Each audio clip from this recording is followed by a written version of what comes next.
Premier enfant d'un couple controversé, le scandale coulait dans le sang d'Elizabeth Woodville. Sa mère était la veuve du frère cadet du roi Henri V. Mais lorsqu'il fut temps de choisir un second mari, elle délaissa les royaux pour épouser un simple chevalier nommé Sir Richard Woodville. Ce couple mal assorti fit sensation à la cour d'Angleterre et mit le roi en fureur. Les parents d'Elizabeth Woodville étaient littéralement des hors-la-loi. Sa mère dut obtenir la permission du roi pour se remarier. Mais dans sa hâte de convoler, elle omit cette étape. Le roi furieux infligea aux jeunes mariés une amende salée de 1 000 € pour s'être unis sans sa bénédiction royale. Combien d'autres reines d'Angleterre peut-on dire que leur naissance était littéralement contre la loi? Les portraits des Tudors ne sont pas franchement flatteurs. Mais selon tous les témoignages, Elizabeth Woodville était une femme d'une grande beauté. Elle avait une allure statuesque, des cheveux blonds éclatants, une peau claire et des yeux envoûtants. Dans un portrait de Woodville, ses yeux semblent noisettes, mais des sources les décrivent comme les yeux de Link ou ceux d'un dragon. Certains historiens pensent que les yeux de Woodville étaient d'un vert clair saisissant, voire doré. Les années Chilcarsan ne laissaient pas de place à l'attente. Il s'agissait de faire des enfants le plus vite possible. Pour accomplir son devoir, Elizabeth Woodville s'avança vers l'autel à seulement 15 ans et épousa un chevalier nommé Sir John Grey. Bientôt, Woodville décrocha le jackpot médiéval et donna naissance à 2 fils. Cependant, son bonheur conjugal ne dura pas longtemps. Pendant la guerre des Roses, les York et les Lancaster jouaient un jeu sanglant et épuisant d'échange de couronnes. Après des décennies de conflits, les Lancaster perdirent et le roi Édouard IV monta sur le trône. Pour les York, c'était une victoire, mais pour Elizabeth Woodville, une Lancaster de cœur, c'était une catastrophe, et les mauvaises nouvelles s'accumulaient. Lors des dernières passes du conflit, les forces ennemies capturèrent son frère et son père. Avant même que Woodville et Grey n'atteignent leur anniversaire de mariage, leur union était déjà terminée. Le premier mari d'Elizabeth combattit dans la bataille brutale de St. Albans et, malheureusement, n'en réchappa pas. Avec la mort de son mari, Woodville devint veuve à 28 ans et mère célibataire. Et maintenant, elle devait affronter seule ses beaux-parents infernaux. À la mort de Grey, ses parents refusèrent catégoriquement d'aider Elizabeth ou ses enfants. Bien que Woodville ait été promise à une somme dans son contrat de mariage, ses beaux-parents refusèrent de lui envoyer le moindre fonds pour l'aider, elle et ses enfants, à survivre. Désespérée, pauvre et veuve, Woodville n'avait plus qu'une option pour survivre: trahir ses racines lancastriennes et supplier le nouveau roi de l'aider. Les beaux-parents cruels de Woodville ne cédaient pas. Alors, pour obtenir son dû, elle dut porter son combat devant le nouveau roi, qui était, de manière gênante, son ennemi juré. Cependant, leur rencontre ne se déroula pas exactement comme prévu, et au final, Woodville obtint bien plus qu'elle n'avait espéré. Elle était venue chercher de l'aide et repartit avec une bague de mariage et une couronne. Voici comment. Comment une mère célibataire rencontre-t-elle un homme qui la traitera comme une reine? À une époque sans application de rencontre, il suffisait de se tenir sous un chêne et d'attendre que le roi passe à cheval. Du moins, c'est tout ce qu'il fallut à Elizabeth Woodville. Elizabeth usa de sa beauté légendaire pour capter l'attention du roi. Alors qu'elle expliquait sa situation à Edward, il fut instantanément séduit. Dans certaines versions de leur histoire, Edward rencontre Elizabeth, tombe immédiatement amoureux et insiste pour qu'elle devienne sa maîtresse. Woodville résiste aux avances du roi, jouant l'inaccessible, ce qui, bien sûr, rend Edward encore plus obsédé par sa nouvelle flamme. Dans d'autres versions, Elizabeth joue si bien ses cartes qu'elle passe de veuve à reine en seulement 3 semaines. Cependant, Une autre version de leur rencontre est moins romantique. Le roi Édouard IV était connu pour ses nombreuses conquêtes féminines. Ainsi, lorsque Woodville lui résista, certaines sources affirment qu'il réagit mal. Apparemment, Woodville dut crier et pleurer pour le repousser avant leur nuit de noces. Dans d'autres récits, les choses empirent encore. Selon certaines légendes, c'est Edward qui brandit une lame contre Élisabeth. Apparemment, lorsqu'elle refusa de coucher avec lui, le roi aurait usé d'intimidation pour arriver à ses fins. Heureusement, de nombreux historiens pensent que cette partie de l'histoire est une exagération dramatique. Quoi qu'il en soit, voici ce que nous savons avec certitude. Il ne fallut pas longtemps à Édouard et Élisabeth pour officialiser leur union. En mai 1464, le roi et sa fiancée roturière se marièrent. Quand on pense à un mariage royal, on imagine une fête somptueuse et coûteuse. Mais ce ne fut pas le cas pour Édouard et Élisabeth. Ce fut une cérémonie très modeste. Vous vous demandez pourquoi? Parce que le mariage était top secret. Édouard savait que marrying une roturière ne serait pas bien vu par ses conseillers. Alors, il jeta la prudence au vent, organisa un mariage impulsif à la manière de Las Vegas et décida d'épouser Élisabeth. Mais malheureusement, ce plan ne se déroula pas si bien. En matière de mariage, le nouvel époux d'Élisabeth n'avait pas un très bon palmarès. Au moment où Élisabeth épousa le roi, il se murmurait que l'ancienne maîtresse d'Edward était enceinte et attendait son propre mariage avec le roi. Malgré tout le désordre et le scandale entourant le mariage d'Elizabeth Woodville avec le roi Édouard IV, leur union restait tout droit sortie d'un conte de fées. Avant de se marier, Élisabeth n'était qu'une fille ordinaire. Après, elle était la reine d'Angleterre. Avec ce mariage, Élisabeth devint la première reine roturière d'Angleterre, ouvrant la voie à des femmes comme Kate Middleton et Meghan Markle. Le principal conseiller d'Edward, l'infâme faiseur de roi Richard Neville, s'était affairé à organiser un mariage stratégique avec une Française pour le roi. Tout était prêt, jusqu'à ce qu'Edward révèle qu'en réalité, il ne pouvait pas épouser une Française, car il s'était déjà enfui avec Woodville. Neville n'apprécia pas que cela le fasse passer pour un menteur aux yeux de la cour française. Furieux et humilié, Neville garda une rancune meurtrière contre le roi et Woodville pendant des années. Neville n'était pas le seul à détester l'idée d'une reine Elizabeth Woodville. Tous les nobles anglais étaient de furieux. Les récits de l'époque qualifiaient Élisabeth d'insignifiante, et des rumeurs sur ses talents de séductrice se répandaient partout. Le peuple croyait que le roi avait été guidé par ses passions et que cette union impulsive était une énorme erreur. Et ce n'était pas tout. Les gens détestaient vraiment Élisabeth. Après l'annonce du mariage du roi, une rumeur sombre se répandit en Angleterre. Elle prétendait que le mariage d'Edward n'était pas valide, car il était illégitime. L'histoire racontait que, lorsque la mère d'Edward était en France, elle avait eu une liaison, et Edward était le fruit de cette romance.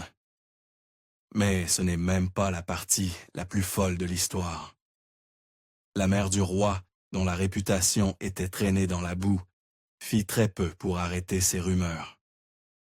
En fait, certains historiens pensent qu'elle lança elle-même la rumeur, ou demanda à l'une de ses dames de compagnie de la propager. Cette femme détestait tellement Élisabeth qu'elle ruina sa propre réputation et celle de son fils pour se débarrasser de sa nouvelle belle-fille. Tout le monde détestait Elizabeth Woodville, mais qu'on l'aime ou non, elle était la nouvelle reine. Edward utilisa clairement l'occasion pour légitimer sa nouvelle épouse. Il engagea des gens pour se déguiser en ange, acheta à Élisabeth une robe pourpre coûteuse et réussit même à faire en sorte que Londres sente bon, ce qui, dans les années d'Ilkharsan, était un exploit considérable. Heureusement, toutes ces dépenses portèrent dans leurs fruits. Le 26 mai 1465, la pompe et la splendeur du couronnement, alliées à la beauté saisissante d'Élisabeth, conquérir le peuple, du moins pour un temps. La famille nombreuse d'Elizabeth Woodville profita grandement de son ascension fulgurante. Le clan Woodville utilisa sans vergogne leur nouveau statut de beaux-parents du roi pour s'allier à de riches maris et femmes. Le plus scandaleux fut le mariage du frère d'Elizabeth, John, âgé de 20 ans, avec la duchesse de Norfolk, qui avait alors 65 ans. C'était une prise de pouvoir évidente, et les Woodville ne s'en cachaient pas. Leurs actions étaient garanties pour froisser les plumes à la cour. Richard Neville estimait que c'était sa famille qui aurait dû s'élever par le mariage, et non les ambitieux Woodville. En voyant la famille d'Elizabeth s'allier à la cour, il voyait les chances de pouvoir de sa propre famille partir en fumée. Et puis, Elizabeth alla trop loin. Le neveu de Neville devait épouser une riche héritière, jusqu'à ce qu'Elizabeth s'en mêle et marie la fille à son propre fils. Avec cet ultime affront, Neville perdit complètement la tête. En 1470, il se déchaîna contre le couple royal. Il s'associa avec le frère cadet ambitieux du roi Edward et organisa une rébellion pour remplacer Edward par l'ancien souverain Henri VI. Pendant que Neville préparait son coup, le roi Edward ordonna à Élisabeth de s'enfuir et de se réfugier avec ses enfants. Élisabeth s'échappa juste à temps. Après son départ, tout s'effondra. Les forces ennemies capturèrent Edward, et ses commandants perdirent une bataille majeure. Quand tout fut fini, le roi Henri VI retrouva le trône, tandis que le roi Edward et Elizabeth Woodville perdirent tout. Malheureusement pour Elizabeth, les choses empirèrent avant de s'améliorer. Richard Neville, le cerveau derrière la prise de pouvoir d'Henry, rendit les choses personnelles. Il déclara qu'Élisabeth et sa mère étaient des sorcières, et qu'Élisabeth avait utilisé la magie noire pour ensorceler le roi Édouard IV. Non content de ruiner la réputation d'Élisabeth et de sa mère, Neville fit bien pire. Il captura et décapita le frère et le père d'Élisabeth. En quelques mois, Élisabeth passa de reine d'Angleterre à une mère désespérée et en deuil. En 1470, son mari fut exilé en France, et elle dut s'installer à l'abbaye de Westminster pour se cacher de ses ennemis. Comme si cela ne suffisait pas, pendant tout ce chaos, Élisabeth était enceinte. Même si sa vie était un désastre, elle persévéra et donna naissance à un petit garçon dans la cave de l'abbaye de Westminster. Elle nomma son fils Edward, et bien qu'elle et son mari aient été techniquement déposés, Élisabeth ignora ce détail et considéra l'enfant comme l'héritier du trône d'Angleterre. Elle ne savait pas encore qu'elle avait raison d'espérer. Beaucoup de choses s'étaient là passées pendant qu'Élisabeth était enfermée à Westminster. En 1471, le roi Édouard avait organisé un retour légendaire. Il rallia ses alliés français, persuada l'un des co-conspirateurs de Neville de changer de camp, et chargea en Angleterre pour défaire l'infâme faiseur de roi. Après une victoire décisive à Barnet, Édouard déposa son rival et récupéra sa couronne. Richard Neville, quant à lui, tomba de cheval et fut piétiné, ce qui marqua sa fin. Avec son mari de nouveau roi, Elizabeth Woodville réintégra le véritable jeu des trônes. Après toutes ces épreuves, elle pouvait enfin se détendre. Pendant la décennie suivante, elle passa la plupart de son temps à faire ce que toutes les reines devaient faire, avoir des enfants. Bien que les infidélités du roi Édouard signifiaient qu'il était loin d'être fidèle à Élisabeth, le couple eut 10 enfants, dont l'héritier tant attendu, le prince Édouard. Cependant, au fil des années, l'expérience de la maternité d'Élisabeth devint absolument horrifique. Dans les années 1400, les reines devaient simplement accepter que leur mari ait des maîtresses. Mais même la femme la plus compréhensive aurait eu du mal avec ce que fit le roi Édouard. Il eut 3 maîtresses principales et de nombreuses aventures secondaires, y compris une relation supposée avec un autre homme, Henri Beaufort. Pendant ce temps, Élisabeth resta totalement loyale à son mari. Même si l'Angleterre était enfin en paix, le drame ne dormait jamais longtemps dans le château du roi Édouard. Cette fois, c'était le frère du roi, George, qui causait des problèmes. Il avait une relation tendue avec le roi et la reine. George avait trahi Édouard par le passé, et il joua un grand rôle dans l'exécution du père et du frère d'Élisabeth. George continuait d'essayer d'épouser des femmes de haut rang à la cour du roi Édouard. Je dis « essayait », car chaque fois qu'il était sur le point de conclure, Édouard et Élisabeth sabotaient l'union pour empêcher George de devenir trop puissant. Après que le couple royal eut ruiné la vie amoureuse de George une fois de trop, il devint furieux, quitta la cour et commença à comploter contre Édouard et Élisabeth. Pour avertir George de reculer, Édouard accusa certains de ses amis d'une grave offense, utiliser la magie noire pour détruire Édouard et son héritier. N'importe qui avec un peu de bon sens aurait freiné ces intrigues à ce stade, mais pas George. Il continua, et finalement, il se retrouva noyé dans un tonneau de vin. Les historiens pensent qu'Élisabeth était impliquée dans la punition brutale de George. C'était une vengeance tardive pour son rôle dans la mort de sa famille. Dans l'ensemble, la reine Élisabeth était une reine plutôt traditionnelle et discrète. Elle investit beaucoup dans des actes de charité chrétienne et s'impliqua fortement dans l'éducation de ses enfants. Ses journées étaient assez normales, jusqu'à ce que, une fois de plus, tout s'écroule autour d'elle. En 1483, son mari mourut dans des circonstances ambiguës à seulement 40 ans. Sa mort laissa Elizabeth Woodville, veuve et mère célibataire du futur roi. Dans les tumultueuses années 1400, c'était une position très dangereuse. Élisabeth savait que pour assurer sa sécurité et celle de sa famille, elle devait agir vite. Dans son testament, Édouard nomma son frère Richard comme lord protecteur du petit prince Édouard. Malheureusement, il s'avéra que Richard était incroyablement ambitieux. Avec son grand frère hors jeu, il utilisa immédiatement sa nouvelle position pour s'emparer du pouvoir. Il promit à Élisabeth qu'il garderait le prince Édouard en sécurité, mais malheureusement, il mentit. Après avoir mis la main sur le prince Édouard, Richard s'attaqua au reste de la famille d'Élisabeth. Il arrêta son frère et l'un de ses fils de son premier mariage, Richard Grey, puis retarda curieusement le couronnement du prince Édouard.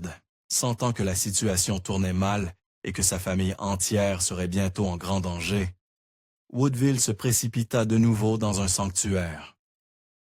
Quand Richard ne fut plus satisfait d'avoir simplement enlevé l'héritier du trône, il tourna son regard vers l'héritier du secours. Ces hommes encerclèrent l'abbaye, où Elizabeth Woodville se cachait, et exigèrent qu'elle leur remette son fils. La réaction d'Élisabeth à cette demande a intrigué les historiens pendant des siècles. Défiant tous ses instincts maternels, Élisabeth remit son fils, mais en sa défense, elle n'avait pas vraiment le choix. Dans la plupart des versions de l'histoire, Élisabeth ne céda le garçon que sous une pression extrême. Ainsi, après avoir fait promettre à l'archevêque que son fils ne serait pas blessé, elle le remit à contre-cœur à Richard. Quand Richard diffamait quelqu'un, il ne faisait pas les choses à moitié. Il prétendit que le prêtre qui avait marié Élisabeth et Edward était un imposteur. Ainsi, leur mariage n'avait jamais eu lieu. Apparemment, Edward emmenait ses maîtresses récalcitrantes à un ami qui prétendait être prêtre et organisait un faux mariage. Une fois que la fille pensait être mariée, elle couchait avec Edward, qui disparaissait généralement peu après. Il déposa le prince Édouard en 1483, se déclara roi Richard III d'Angleterre et, pour faire bonne mesure, rappela une dernière fois qu'Elizabeth Woodville était une sorcière. Puis il blessa l'ex-reine de la pire manière possible. Pendant le règne de Richard III, la vie d'Elizabeth Woodville fut misérable. Elle fut dépouillée de son titre royal et de ses terres. Ses filles furent déclarées illégitimes, et elles seraient désormais connues sous le nom de Dame Elizabeth Grey, en référence à son premier mari. Pendant son séjour dans le sanctuaire, elle forgea une alliance improbable. Élisabeth s'associa avec la principale maîtresse de son défunt mari, et sa grande rivale, Jane Shore. Avec l'aide de Shore, la reine veuve resta en contact avec ses alliés et trama une revanche ingénieuse. Woodville défia toutes les attentes en travaillant avec une autre ancienne ennemie, Margaret Beaufort, pour faire tomber Richard. En octobre 1483, les femmes s'impliquèrent dans la rébellion de Buckingham. Le plan était audacieux. Le fils de Beaufort, Henry Tudor, viendrait en Angleterre, vaincrait Richard, prendrait le trône et épouserait la fille de Woodville, unissant ainsi les York et les Lancaster. Malheureusement, les choses ne se passèrent pas comme prévu. Richard III eut vent de la rébellion et la réprima immédiatement. Elle dut effectivement passer un marché avec le diable, à savoir Richard lui-même. Woodville déclara que si Richard la laissait, elle et sa fille, quitter l'abbaye en sécurité, elle ne causerait plus de problème. Richard accepta, mais il posa une condition cruelle. Élisabeth devait vivre à sa cour et soutenir son règne. Donc, si elle voulait survivre, elle devait jouer le jeu avec l'homme qui avait tué ses fils. En fin de compte, Woodville et ses filles acceptèrent l'offre de Richard. Heureusement, les choses allaient bientôt changer radicalement. Henri VII envahit l'Angleterre en 1485, vainquit Richard III et s'empara du trône avec succès. Dans son discours de victoire, le nouveau roi Henry déclara que le petit prince Edward était légitime, puis rendit à Elizabeth Woodville sa gloire d'antan en tant que reine. La gentillesse d'Henry envers Elizabeth et ses enfants n'était pas purement altruiste. C'était aussi un moyen pour lui de renforcer son propre pouvoir. Après tout, il respecta le plan de marier la fille de Woodville, et un roi ne pouvait pas épouser une femme déshonorée. En redonnant son prestige à Élisabeth, le nouveau roi redonna également du prestige à sa fille, et de manière cruciale, à sa future épouse. Après avoir vaincu Richard III, Elizabeth Woodville et son ancienne ennemie, Margaret Beaufort, reprirent leurs vieilles habitudes. Elles se rendirent mutuellement folles dans une bataille mesquine de reines. Finalement, Beaufort l'emporta sur Woodville. Après cette défaite, l'ex-reine fut envoyée dans un autre sanctuaire. Après avoir perdu son père, ses frères et ses fils dans la violence de la politique de cour, il n'est pas difficile d'imaginer qu'Élisabeth accueillit un peu de paix et de tranquillité. Et ainsi, après 55 ans de drames incessants, la santé d'Elizabeth Woodville commença à décliner. Le 8 juin 1492, elle rendit son dernier souffle. Que pensez-vous de l'héritage de la reine? Faites-le nous savoir dans les commentaires ci-dessous, et nous pourrons en discuter. Mais n'oubliez pas de liker, commenter et vous abonner, et nous vous retrouverons dans la prochaine vidéo.